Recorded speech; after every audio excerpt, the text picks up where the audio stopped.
Diddy's always, kind of hid his real sexuality. I personally think he's bisexual. And I think this will come out at some point. I don't know why he doesn't come out already. And he was obsessed with Prince Harry and William, wasn't he?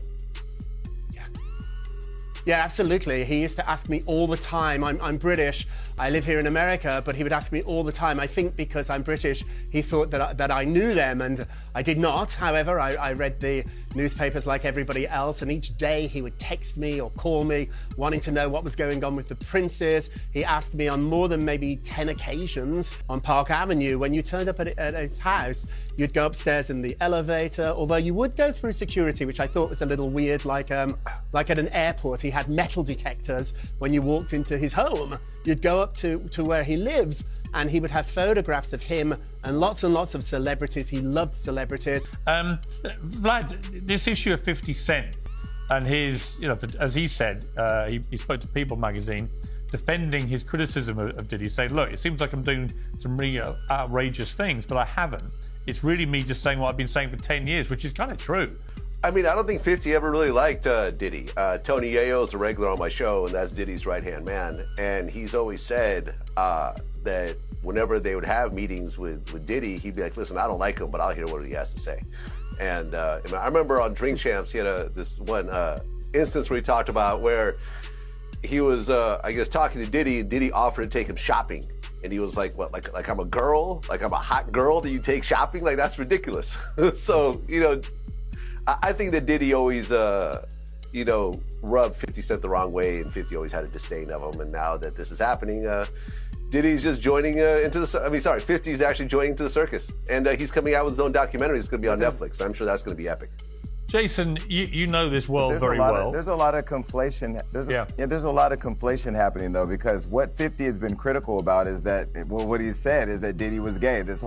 All the trolling on Breakfast Club and everywhere around media, social media has been about Diddy's sexuality. I haven't heard him say Diddy slept with a little kid. I haven't heard him say Diddy drugged people. I mean, I haven't, but if somebody else has, let me know. I think that there's just been so many different misinterpretations or connections of things that are just muddying the water, right? Diddy parties and Diddy After Dark, two different things. So a lot of celebrities that are afraid to be tied to Diddy After Dark are not coming forward saying like, hey, yeah, we've been to a Diddy party. I've been to a Diddy party. So I think, trying to make sense of all of it, has been mind-boggling because there are so many things being connected to things that are absolutely. I mean, I'll put a name out there that was really close to Puffy, which has been ironically very silent, and I mean silent, is Naomi Campbell. Naomi Campbell is somebody that is connected to people all over the world, rich, powerful people, and her name, has been coming up a lot recently, and she's been very silent on, there's, I think, a lot more to come, and people are very afraid of their name being brought into it because we all don't know what are on those tapes. We don't know what's on the cell phones. We don't know but we all know that the law knows, and soon we should probably find out. Yeah, I mean, look, I know Naomi Campbell. She's not here to defend herself. To fully understand the current wave of headlines, we need to go back in time. The feud between Piers Morgan and Prince Harry isn't new. In fact, it's been brewing for years. Morgan, known for his sharp tongue and polarizing opinions, has been one of the loudest critics of Prince Harry and Meghan Markle, especially after their decision to step back from royal duties in early 2020. In multiple interviews and TV appearances, Piers Morgan has openly called out the couple for what he perceives as their constant playing of the victim card and their willingness to criticize the royal family while simultaneously benefiting from their royal status. But what exactly has Piers said this time? And why is it making waves? The latest chapter in this saga unfolded during a recent episode of Piers Morgan Uncensored, where the journalist didn't hold back. I don't think you're making any allegation against her, but she certainly hasn't said anything. And there are a lot of people around Diddy that haven't. I can understand that if you're completely innocent, but you did know him and go to lots of parties or whatever, you don't want to be tainted by this. So the silence may not be complicit. It might just be fear of getting contaminated. Piers, there are three deadly people on this panel, me, you, and DJ Vlad. They do not like the fact that the three of us are here talking right now. For me, if you showed up to every Diddy party, now not the Diddy After Dark per se, and I don't know who did or didn't, but if you showed up to every Diddy party, every Diddy party, or Diddy showed up to all of your parties, and all of a sudden now the world is in a crisis and you're nowhere to be found and you're trying to stop everybody from talking, one would say Smokey the Bear is near the smoke because there may be a fire. I don't know. I'm not saying any allegations. What I will say, and those people that did are going to have a hard time explaining things when the chips start falling. Look, I think it is going to get bigger before it gets to the end of this, involving a lot of people. Let me bring back Ben Chu. You put Johnny Depp on the stand. It's always a high-risk strategy. It worked for you. If you were representing Sean Diddy Combs, would you put him up? Well, we put Johnny up because he was telling the truth. So that was a very easy decision to make, and he had the burden of proof. And frankly, we couldn't have stopped him even if we wanted to, but we didn't want to.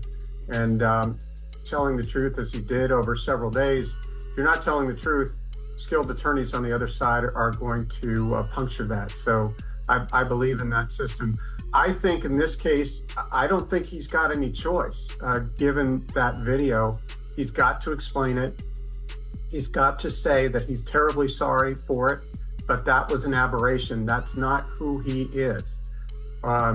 He simply has to say that. He has to own it and say, I did a horrible thing. I'll regret it the rest of my life. But that doesn't mean that I engaged in sex trafficking. And he's got to look the jury in the eye and say that, and say it convincingly. If he is found guilty of all charges, how long could he be convicted for? How long could he be sentenced to?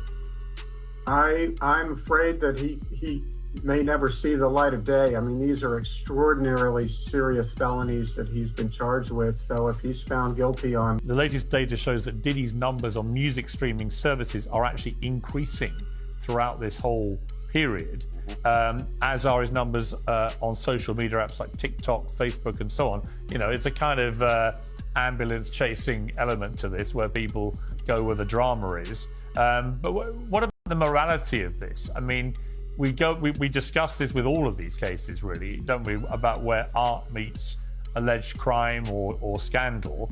Is it okay to listen to Diddy's music now? Should streamers be making money out of Diddy, record companies, etc.? You Are Not Alone by Michael Jackson, which was written by R. Kelly. You know, there's so many people that did horrible things in entertainment, and people still love their films. You know, you just see this over and over again, and people ultimately, they like what they like, and if they like a piece of art, they're going to ignore the actual artist and some of the crazy things that they've done. Now, some people are going to draw a line, but as you could see, I mean, he's getting more publicity, so people are going back into his catalog. Yeah. It's not surprising at all. Morgan accused Prince Harry of hypocrisy, claiming that the Duke preaches about privacy and mental health, but continues to air the royal family's dirty laundry in public. According to Piers, Harry's actions are less about raising awareness and more about settling personal scores. How can someone demand privacy while constantly writing books, giving interviews, and signing deals to reveal family secrets? Morgan questioned. He went on to label Harry's approach as self-serving and damaging, suggesting that these revelations only serve to deepen the rift between Harry and his family. Piers' comments come in the wake of Prince Harry's controversial memoir, Spare. The book, released earlier this year, painted an unflattering picture of life inside the royal family. From accusations of favoritism to shocking claims about his brother Prince William and father King Charles IEO, the memoir has been a lightning rod for criticism. I mean, I don't know. I can't answer that question. I mean, those are rumors, and that's not something that I can answer. Given everything that you've now read and heard about him, do you think it's possible? The indictments against him center around these freak-off parties, where it's alleged a lot of coercion, assault, abuse, drugs, and so on took place. Did you know about these parties? Did you ever attend them? Absolutely not. I mean, I was there just to do my job, and I don't know anything about those parties. Like, I'm actually in shock to hear about them at this point. Like, I was there to do my job during the working hours, and then I would go home. Not for me. I had no idea. What do you think is going to happen to him, Milo? I mean, it makes me very sad to see, you know, the outcome of all of this. Like, just to see his legacy. Like, I mean, his children have come out with a powerful statement saying The past month has devastated our family. Many have judged both him and us based on accusations, conspiracy theories, and false narratives that have spiraled into absurdity on social media. We stand united supporting you, Puffy, every step of the way. We hold on to the truth, knowing it will prevail and nothing will break the strength of our family. We miss you and love you, Dad. Now, you would expect kids to support their father, but the sheer welter of allegations, the horrific detail that's contained in them, the fact that this has all been run by the FBI, who obviously have, pretty much an impeccable record of conviction with these kind of cases, it is more likely than not now that he's never coming out. I feel very sad for his children, especially his children, because, they didn't ask for this, and now they have no mother, and they're not going to have a father, and that really that's devastating for me. Like, the children are, I don't know what I don't know how to look at this. Marta, just for me, what's your biggest regret with all this, given what's now been coming out? My biggest regret is not coming forward to the police about what happened in 2010. Have you now been approached to talk? Obviously, have they asked you about that now to do a formal? Marta, listen, I know it's very difficult for you, and like I said, I'm not making any suggestion that you knew about any of this, other than obviously what you witnessed with Paul Cassie. And I appreciate you joining me. Thank you very much. Thank you so much. Thank you. Morgan took particular aim at Harry's portrayal of his late mother, Princess Diana, and his claims about her legacy. Piers argued that while Diana had her struggles with the royal institution, she remained dedicated to her duties and never burned bridges the way Harry has. He called Harry's memoir an insult to Diana's memory, accusing him of using her name to justify his attacks on the monarchy.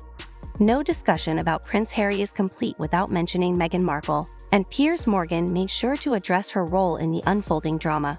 Morgan has been one of Meghan's most vocal critics, often accusing her of manipulating Harry and orchestrating their escape from royal life. In his latest tirade, Morgan described Meghan as the architect behind Harry's newfound disdain for the monarchy. He questioned her sincerity, citing her estranged relationship with her own family as evidence of a pattern. I think there's probably a lot of people who were around Diddy during the last 25 years or so who might well share Mila's horror and shock about what's happened. What did you make of what she said? One of the conversations that people are having is how many people were around and knew about the Diddy After Dark parties. There's some of us that went to the Diddy parties. Everybody in the culture, everybody that is a celebrity is wanted to go to these parties because they were the party that you had to go to. But this Diddy After Dark situation that none of us were privileged to go to, thank God.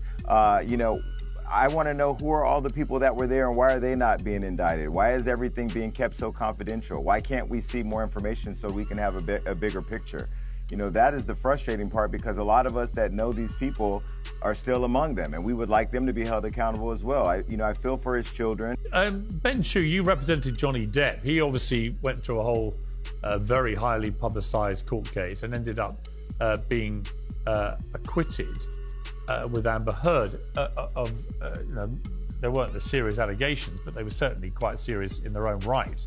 When you look at the case against Diddy, it's obviously on a massively bigger scale, but do you think that the FBI basically have their man? Is there enough there, do you think, to get a lengthy conviction? So that Ms. Heard had lied about the allegations about him and that she did so with actual malice, and he won that case. He was never charged civilly, and he was never charged criminally, and he was completely vindicated by the jury. But in answer to your question, I think they do have their man. I think the two, just the threshold required, as Piers, to get search warrants for both of his residents is a very high standard in the U.S. And they had to show probable cause even to get those warrants. They got them. I think the evidence is overwhelming. And you referred to the Cassie video. I think that is also devastating. I think that's going to force him to testify. And I think he's going to have to do an awful lot better than he did in that apology video if he's going to convince one or two jurors. Oh, I think it's very important, and I think your video is so damaging at any trial, whether it's criminal or civil, because it's hard to explain away. If there isn't video or if there isn't audio, then there's open to doubt. But when you've got the audio tape or videotape, it's just, as you know, so devastating.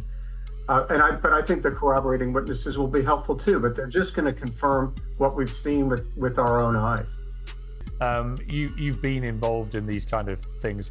How do you sort of weed out, if you like, the wheat from the chaff when it comes to these kind of situations? From crazy people or people who want to get their own 15 minutes of fame.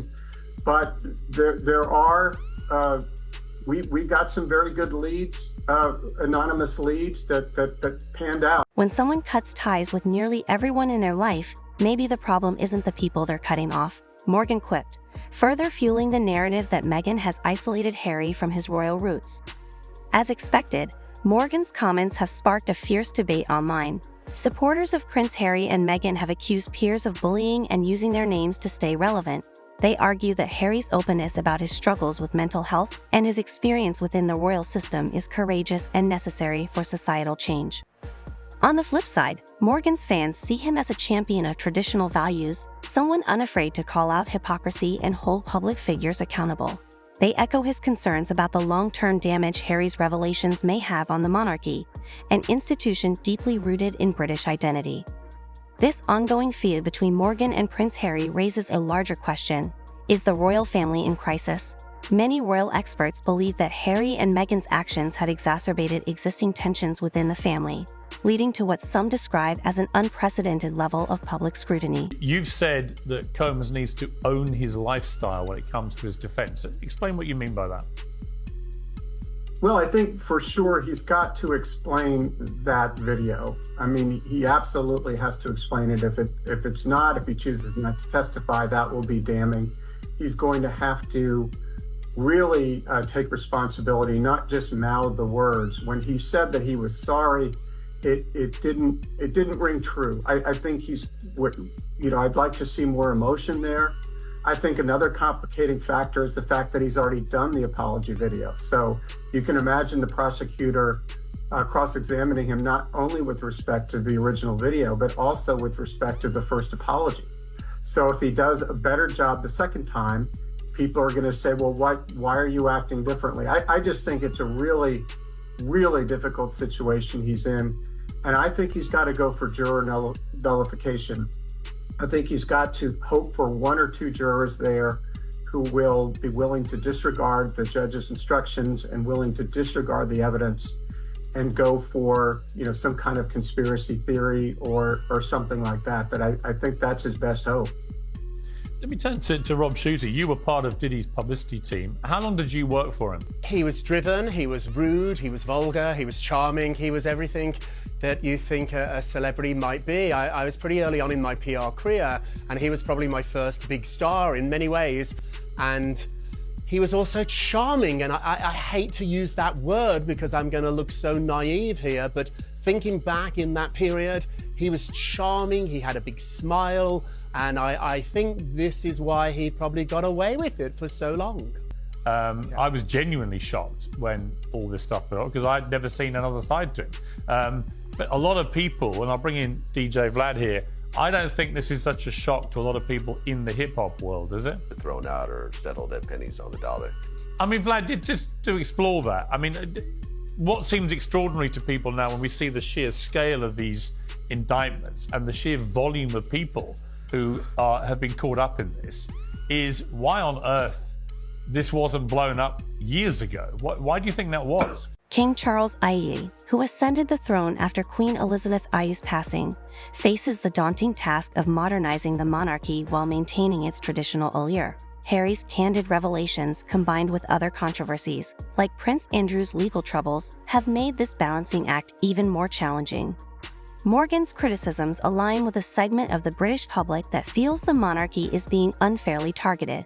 They argue that Harry and Meghan's grievances should be addressed privately, not aired on global platforms for profit and attention. It's important to note that Piers Morgan's animosity toward Prince Harry and Meghan Markle isn't entirely objective. The backstory of Morgan's fallout with Meghan adds an extra layer of complexity to his critiques. Years ago, Morgan claimed to have had a friendly relationship with Meghan before she joined the royal family. However, after Meghan ghosted him, as he puts it, Morgan's tone shifted dramatically. Critics have suggested that his personal grievances may be fueling his relentless attacks, a claim Morgan has vehemently denied. A documentary come out, the same thing that happened with Harvey Weinstein when it got international attention. I think that law enforcement, their ears perked up, and they saw this as a way to actually jump on the bandwagon and to probably make a career with the prosecutor. Jason, on Sunday, a new batch of... Piers, I have an... Jason, I have an idea. I want to just piggyback on what Vlad said, and Vlad could agree because Vlad and I, we're tapped into the culture daily. These freak-offs that we're hearing about, I never heard the term freak-off ever, and I've been around for a long time, but we have heard of freaknik. The purposes of flying to Atlanta was to go out there, have a good time, have sex, hook up with all these people. So that culture back in the 90s was something that the culture thrived on, and that was at a time we didn't have social media, Me Too, cancel culture, all those things. And so where you see that people are shaming the freak-offs, there was a lot of these activities that have been happening over the decades. And now what the hip-hop community is resonating with is, who's next? How is it going to catch up with me? I don't want to be affiliated with it. There's a lot of Diddy friends that I can tell you whose names are being rumored to have been around these situations that are being extremely silent right now. Against Diddy. In one of them, he's accused of sexually assaulting a businessman in 2022 before a, quote, well-known athlete. Well, I think people are scared to get dragged into the criminal charge. In terms of civil cases, you can name whoever you want to name. Lawyers really don't have to do that much due diligence. There's so many fake lawsuits out there. But for example, I had Teray, the journalist, on recently on my show, and he had actually done an interview recently where he talked about he had one of his male cousins. He actually called Diddy and got him a internship at Bad Boy. And soon afterwards, he actually ended up quitting, and then he told Teray afterwards that Diddy demanded that he spend the night with him in order to keep his job. So he ended up ultimately quitting his job. Diddy's always kind of hid his real sexuality. I personally think he's bisexual, and I think this will come out at some point. I don't know why he doesn't come out already, because there's been so many stories from people like Teray who are actually credible, and from people that actually, like his cousin, who is not trying to sue, who's not trying to get publicity off of it, but these stories have been circulating. And there's absolutely nothing wrong with being bisexual, but he should come forward with it because there are so many allegations at this point.